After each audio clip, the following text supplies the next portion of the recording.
दोस्तों, इजराइल और हमास के बीच युद्ध शुरू हुआ और इस युद्ध में गाज़ा पूरी तरह से तबाह हो गया। सारी बातें आपको मालूम है, ज़्यादा कुछ बताने की ज़रूरत तो नहीं है। अब ऐसे में गाज़ा के लोग दुनिया की तरफ उम्मीद की निगाह से देख रहे हैं कि कौन सा देश उनके लिए कैसी मदद भेज रहा है, और अब कुछ देशों की तरफ से मदद भेजी भी गई है। आज की इस वीडियो में हम यही बताएंगे आप लोगों को कि कौन से देश ने कितनी मदद गाज़ा के लिए भेजी है, और जो इजिप्ट मुस्लिम देश होते हुए भी गाज़ा के लोगों के लिए बॉर्डर नहीं खोल रहा है, इसके पीछे क्या मकसद है, ये बात भी अब सामने आ चुकी है। इन्हीं सारी चीज़ों पर बात करेंगे, लेकिन इसी बीच खबर आ रही है कि सबसे बड़ी मदद जर्मनी ने की है गाज़ा के लोगों की। जर्मनी ने पहले तो फिलिस्तीनी शहर को दिए जाने वाले डेवलपमेंट फंड्स को सस्पेंड कर दिया, क्योंकि जब हमला किया हमास ने इसराइल के ऊपर तो उसके बाद जर्मनी ने यह कदम उठाया था। लेकिन अब जिस तरह से इसराइल के हमलों के बाद फिलिस्तीन का हाल हुआ है, वहाँ की स्वास्थ्य सेवाएं, खाना पानी, बिजली सब कुछ बंद हुआ है। अब जर्मनी की तरफ से ऐलान किया गया है कि वो $53 मिलियन मदद देगा गाज़ा को। 1 मिलियन का मतलब होता है 10 लाख, तो 53 मिलियन का मतलब आप जोड़ लेना, $53 मिलियन मदद देने का ऐलान जर्मनी ने कर दिया है। $53 मिलियन फिलिस्तीनी शहर के लिए, वहीं 125 मिलियन यूरो गाज़ा शहर के लिए दे रहा है। पानी की कमी को पूरा करने के लिए, वाटर प्लांट बनाने के लिए, स्वच्छता के लिए, क्योंकि गाज़ा के हालात बहुत बुरे हो गए हैं। जहां भी मिसाइल गिरी है तबाही मच गई है, तो गाज़ा को स्वच्छ बनाने के लिए वोकेशनल ट्रेनिंग, जॉब क्रिएशन और फूड सिक्योरिटी, इसी तरह की बहुत सारी चीज़ों के लिए 125 मिलियन यूरो देने का ऐलान किया है। लेकिन इन सबसे पहले जर्मनी गाज़ा के लोगों के लिए मेडिकल टीम भेजने पर विचार कर रहा है, क्योंकि गाज़ा के अंदर हाल ऐसे हो चुके हैं इसराइल की पाबंदी के बाद कि जो डॉक्टर्स हैं हॉस्पिटल के अंदर, वो मोबाइल की टॉर्च जला जलाकर ऑपरेशन कर रहे हैं।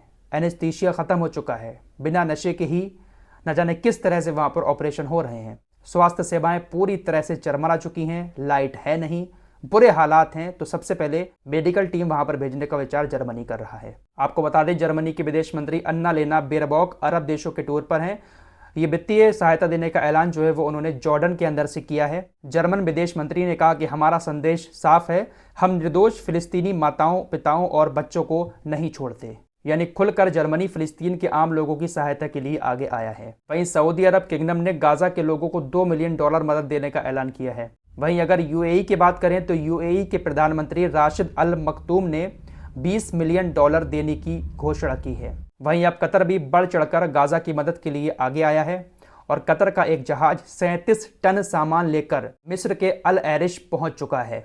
ये जो 37 टन सामान पहुंचा है, इसमें खाना है, दवाइयां हैं और ज़रूरी सामान है। आपको बता दें, जितना भी सामान गाज़ा के अंदर जाएगा ये मिस्र के बॉर्डर से जाएगा, और मिस्र अपना बॉर्डर इस वक्त नहीं खोल रहा है।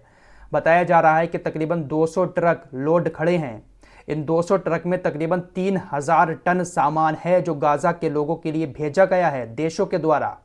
लेकिन इजिप्ट और मिस्र अपना बॉर्डर नहीं खोल रहे हैं। वैसे आज खबर आ रही है कि 20 ट्रक लाने की इजाज़त दे दी। आज 20 ट्रक गाज़ा के अंदर आ चुके हैं, तकरीबन 200 ट्रक बॉर्डर पर खड़े हैं। आखिर इजिप्ट और मिस्र अपना ये बॉर्डर एकदम से क्यों नहीं खोल रहे हैं गाज़ा के लोगों के लिए, ये मैं आगे बताऊंगा। लेकिन आपको पहले बता दूं कि रूस ने भी गाज़ा के लोगों के लिए मदद भेजी है और 27 टन सामान भेजा है। ये जो टन मैं आपको बता रहा हूं, इसमें हर तरह की चीज़ें हैं, दवाइयाँ भी हैं, खाने पीने की चीज़ें भी हैं, ज़रूरत की चीज़ें भी हैं, जो भी आम जिंदगी में इस्तेमाल की जाने वाली चीज़ें होती हैं, इस तरह की मदद देशों की तरफ से भेजी जा रही है। वहीं मैकडोनल्ड्स की बात करें, जिसको हम मैगडी कहते हैं, मैगडी पाकिस्तान ने गाज़ा के लोगों को $1 करोड़ देने का ऐलान किया है। वहीं मैगडी सऊदी अरब ने गाज़ा के लोगों को $5.33 अरब सहायता देने की घोषणा की है। तो फिलहाल अभी तक इन्हीं देशों की तरफ से जितनी मदद भेजी जाएगी उसकी घोषणा कर दी गई है। तुर्की की तरफ से मैंने आपको कल बताया था कि वहाँ के स्वास्थ्य मंत्री कह रहे हैं कि हम मेडिकल सुविधाएं भेजेंगे, और इसको लेकर हम WHO से बात कर रहे हैं। लेकिन अभी तुर्की की तरफ से कोई इस तरह का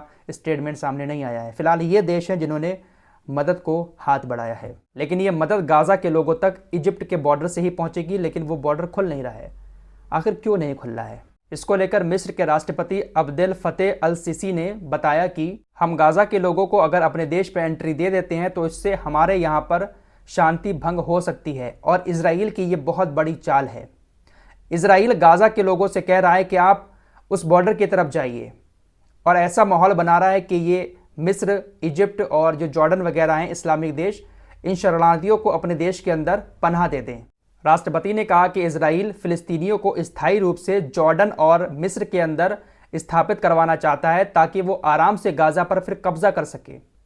इसीलिए उसने गाज़ा के लोगों को चेतावनी दी कि जल्द से जल्द गाज़ा को छोड़कर दक्षिण की तरफ चले जाएं, ताकि ये इजिप्ट के बॉर्डर पर पहुंचेंगे तो इजिप्ट और जॉर्डन वगैरह इन लोगों को अपने देश में पनाह दे देंगे और फिर ये लोग अपने घर बार भी वहीं पर बना लेंगे, वहीं पर बस जाएंगे और गाज़ा खाली हो जाएगा और फिर इजराइल पूरी तरह से गाज़ा पर कब्जा कर लेगा। तो मिस्र के राष्ट्रपति ने कुछ इस तरह का बयान दिया है, इसीलिए मिस्र के राष्ट्रपति बॉर्डर नहीं खोल रहे हैं। तो क्या वाकई में इजिप्ट इसी वजह से बॉर्डर नहीं खोल रहा है कि गाज़ा के लोग यहाँ पर आकर अगर बस गए तो फिर इजराइल पूरी तरह से वहाँ पर कब्जा कर लेगा, या फिर अपने यहाँ पर बस आना ही नहीं चाहता है? क्या मिस्र को ऐसा लग रहा है कि गाज़ा के लोग अगर हमारे यहाँ पर आकर बस गए तो फिर हमारे साथ भी ये जंग शुरू हो जाएगी? आप लोगों को क्या लगता है कमेंट बॉक्स में ज़रूर बताएं। फिलहाल इस रिपोर्ट में इतना ही, मिलते हैं एक और नए वीडियो के साथ, तब तक के लिए अपना ख्याल रखिए।